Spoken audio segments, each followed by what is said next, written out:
ਉਹ ਸਾਡੇ ਕੋਲ ਦਿੱਲੀ ਆਏ, ਪੋਸਟਰ ਸੀ ਦਿੱਲੀ 'ਚ, ਅਤੇ ਅਸੀਂ ਮੇਰੀ ਵਾਈਫ ਉਹਨਾਂ ਨਾਲ ਗੁਰੂ ਜੀ ਨੂੰ ਮਿਲਣ ਗਈ।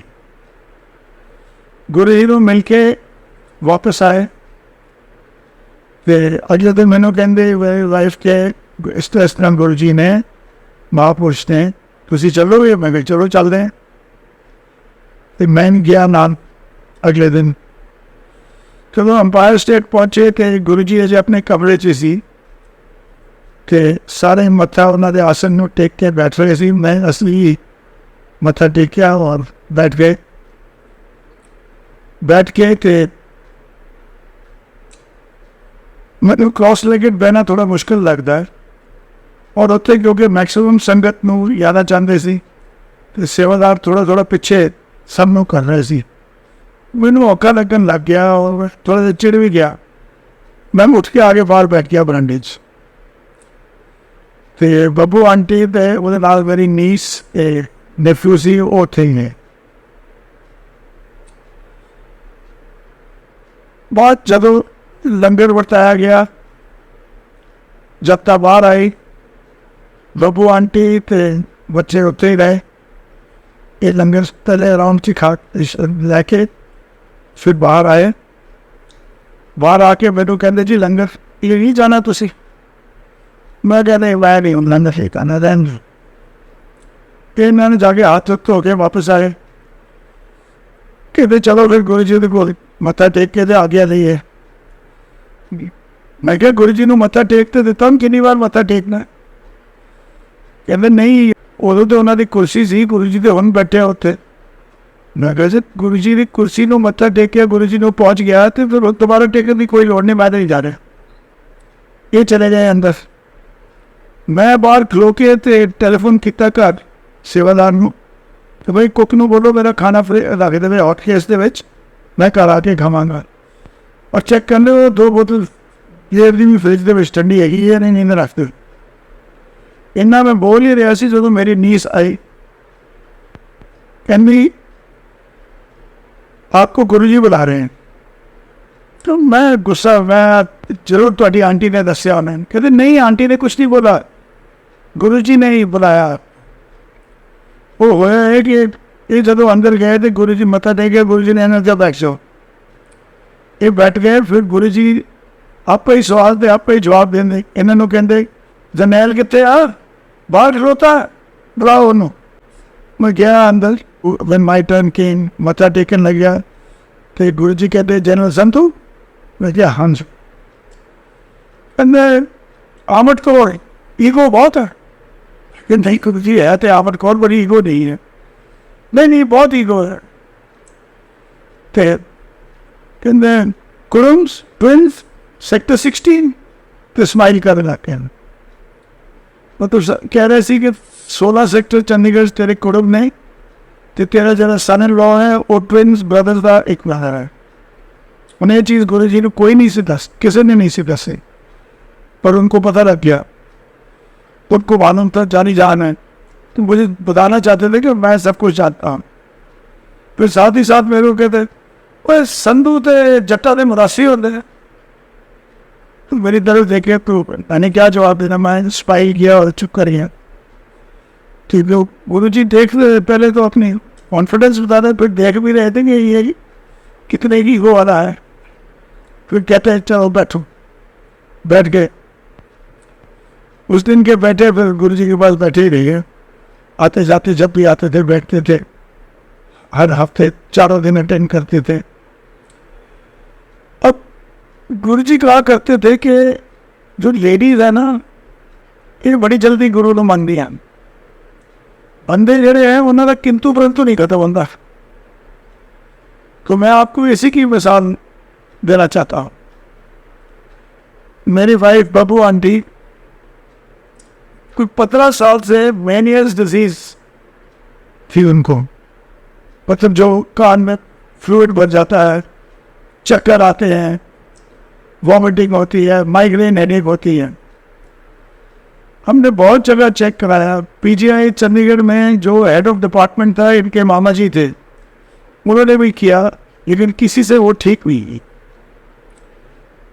फिर अल्टीमेटली अब मैं मऊ पोस्टेड था, तो वहाँ पे एक होम्योपैथिक डॉक्टर्स थे, उन्होंने दवाई दी जिससे बीमारी ख़त्म तो नहीं हुई, पर जब होने लगती थी अगर वो दवाई खा दो तो कंट्रोल में आ जाती।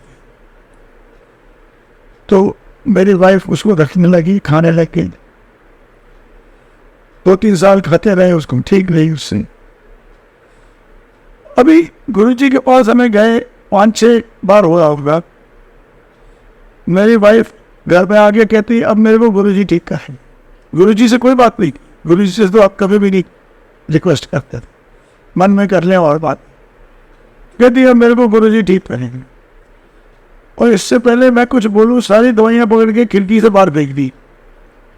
और मैं क्या तू देख तो ले, तो कहते नहीं ठीक है, फेंक दी दवाइयाँ। अगले दिन चक्कर शुरू हुए, 15 दिन तक ऐसे चक्कर आए, बिस्तर से उठा ना जाए, थोड़ा सा सिर सराहने पे देने से बाएं करें तो सिर चकरा जाए, फिर से माइग्रेन हेडेक हुए। 15 दिन तक ऐसे ही चलता रहा। मैं बोला भी बीच में, मैं कहा मैं दवाई लिया देना ना, पंगे ले, ऐसी कोई फायदा नहीं इन चीज़ों का। कभी नहीं, अब तो गुरुजी ठीक करेंगे। 15 दिन के बाद 16वें दिन आंटी जब सुबह उठे, क्रिस्टल क्लियर दिमाग, कोई चक्कर नहीं, कुछ नहीं, बिल्कुल ठीक। और या वो दिन था या आज है, अभी तक वैसे ही ठीक चल रहे। ये था उनका भरोसा, जो गुरुजी कहते हैं लेडीज जल्दी कर लेती हैं, और ये था गुरुजी का उनके ऊपर ध्यान। अब साथ के साथ मैं गुरुजी के पास जाने लग गया, रेगुलरली जाता था। तो दूसरी तीसरी बार जब गया, मैंने मन में सोचा, गुरुजी को तो नहीं बोला, मन में सोचा, मैं क्या मैं आपको गुरु तब मानूंगा अगर मेरा बिस्तर के पास फंसा हुआ, अगर वो आप छुटा सके तब। कि कह दिया मन में, चलती रही बात। गुरुजी के पास जाते रहे, वहाँ सत्संग होते थे, नई संगत को पुरानी संगत को लंगर के बाद पीछे बिठा देते थे, पुरानी संगत को बोलते थे नई संगत को सत्संग सुनाओ। तो छोटे छोटे ग्रुप्स में बैठ के अलग लोगों से सत्संग सुनते थे। तो सत्संग सुनते रहे कुछ दिन, फिर मेरे दिमाग में एकदम आया, मैं कहता हूँ ये क्या मांग लिया यहाँ गुरुजी से। गुरुजी तो तुम्हें पौजल पार करा सकते हैं ना, ये लाइफ एंड डेथ में से निकाल सकते हैं, अपने चरणों में ऊपर ले जा सकते हैं, तू क्या उनसे 5 लाख रुपया मांग रहा। फिर मैं वहाँ बैठे बैठे रोज बोला करूँ, गुरुजी मेरे को 5 लाख नहीं चाहिए, मेरे को 5 लाख नहीं चाहिए, बस मेरे को आप पौजल पार करा दो, 5 लाख नहीं चाहिए, मैं अपने चरणों में रखो, मेरे को पौजल पार करवा दो। खैर थोड़े दिन के बाद हम चंडीगढ़ आए, छुट्टी। चंडीगढ़ में मैं जिससे पैसे देने थे उसको मैंने कहा एक बार मिले, कई दिन हो गए नहीं मिले। उसको थोड़ा धमकाया शमकाया, मिले तो वो कहता जी 1 हफ्ते में मैं आपके पैसे साहब आपको दे दूँगा। मैंने कहा ठीक है, उम्मीद तो कोई नहीं थी, उसने कई वादे किए थे, तो मैं कहा चलो ये भी देख लेते हैं करके हम आ गए वापस। और हफ्ते के अंदर अंदर उसका टेलीफोन आया, जी आपके पैसे तैयार हैं, किसको दूँ। मैंने कहा कितने पैसे दे रहे हो। कहते जी 5,30,000, 30,000 आपको डैमेजेस के तौर पे दे रहा हूँ। वेरी गुड, थैंक यू, बहुत मेहरबानी, आप बैंक ड्राफ्ट बनवा दीजिए मेरे नाम का, मेरा ब्रदर लॉ कलेक्ट कर रहा है। तो ये थे गुरुजी का। मेरे ना करने के बाद भी इनको मालूम है उनके भगत को ज़रूरत है, उन्हें कर दी। और इतना ही नहीं, तो मैं पैसा छोड़ के पौजल पार करने की बात करने लग गया, मेरे को पौजल भी पार करा दिया। एक दिन सपने में गुरुजी एक और संगत के भगत अपने और मैं, हम कहीं रेतली जगह पे पानी के किनारे पे बैठे हैं, डार्क अंधेरा है, समझ नहीं आई ये समुंदर है या दरिया है क्या है। फिर गुरुजी कहते चलो आओ चल दें पानी च। तो आगे आगे गुरुजी और पीछे पीछे हम, दूसरे भगत और मैं। हम तैरते गुरु जी के पीछे तैरते रहे और फिर हम दूसरे किनारे पे पहुंच गए। इसका मतलब कोई नदी है, दूसरी तरफ पहुंचे तो बाहर निकले तो सामने कोई 1.5-2 किलोमीटर पे एक गोल्डन सिलुएट सिटी का, जैसे कोई शहर होता है वो पूरा गोल्डन ब्राइट लाइट चमक रही है।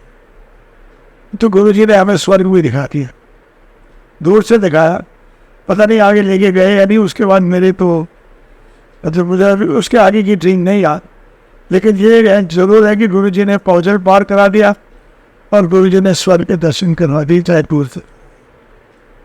जय हमारे गुरुजी की गेर है, जय हमारे गुरुजी जो हम दिल में मांगते हैं उसको पूरा करते हैं, खुश होते हैं हमारे को हमारी चीज़ हमारे रिक्वेस्ट को पूरा करने के लिए। अब इसके अलावा मैं एक सत्संग और बताऊँ, मैं सत्संग तो और भी है पर आज के दिन बस एक ही सत्संग और बताऊँगा। मैंने 2 साल में रिटायर होना था और इसलिए चंडीगढ़ में हमने घर बनाना, अपने जीरकपुर में चंडीगढ़ के पास घर बनाना शुरू कर दिया सिल्वर सिटी में। तो घर बने जा रहा था, जब भी हम चंडीगढ़ से वापस जाते थे गुरुजी को मत्था टेकते थे तो गुरुजी हमेशा मेरी वाइफ को पूछते थे मेरा कमरा बन गया। उनका जी सारा घर आपके लिए बन रहा, आप कमरे की बात कर रहे, सारा घर आपके लिए। फिर भी वो ऐसे पूछते थे। फिर एक दिन गुरुजी संगत के साथ बत्ती गए, हमें नहीं लेके गए, बत्ती गए, वहाँ फंक्शन था बत्ती में, और उसके बाद वापस आए तो उसके कुछ दिन बाद बड़े मंदिर में फंक्शन था। तो वहाँ पे जब हम गए और गुरुजी को मत्था टेका तो गुरुजी मेरी वाइफ को बोलते ब्लेस कर आया है तेरा घर, खड़ा होके ब्लेस करके आया। फिर थैंक यू। मेरे को कहते वो तेरा ग्वांडी कौन है? मैंने कहा जी जनरल डीलर। वो कहते इतने नहीं, वो तो तेरे घर दे लागे, तेरे घर का ग्वांडी कौन है? उनको मालूम था कि सिर्फ एक ही नेबर है, ग्वांडी पूछा ने, ग्वांडी यार बाकियों का नहीं पूछा, एक ही नेबर था, उनको मालूम था, बाकी कोई घर ना दूसरी साइड में ना सामने बने हुए थे। तो वे गुरुजी का प्रूफ, गुरुजी मुझे प्रूफ दे रहे थे कि देख मैं सब जानता हूँ। ज़रूरत नहीं थी, गुरुजी की बात ही काफ़ी है, पर फिर भी गुरुजी तसल्ली कराते हैं। तो मेरी वाइफ ने बोला गुरुजी हमारे घर के पीछे ना खुले खेत हैं। तो गुरुजी स्माइल करके कहते ला लेने सी, पटवारी नहीं बने हम। उनको यह भी पता था कि हम पीछे 1 एकड़ के करीब ज़मीन खरीदना चाहते थे ताकि हमारा घर के साथ जो लगती है, ताकि हम पिछली साइड से हमारा फार्म हाउस की तरह बन जाए, जहाँ हम बाग वाग लगा के बैठते हैं, बच्चों को खेलने का बंदोबस्त हो जाए, और फ्रंट साइड में हमको ये भी है।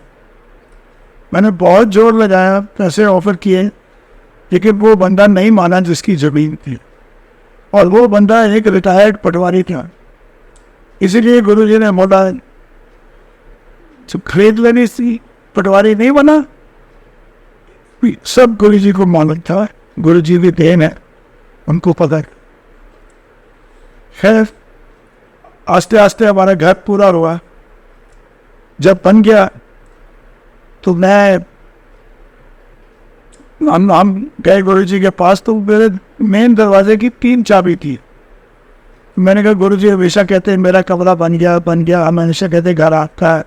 तो अब 1 चाबी ले गए और बोला गुरुजी ये थोड़े वास्ते कहते मैगी करनी है, गुरुजी थोड़ा घर है, कमरा नहीं पूरा घर थोड़ा, जो मर्जी आओ, जब मर्जी जाओ, असी नहीं भी है ता भी आओ जाओ।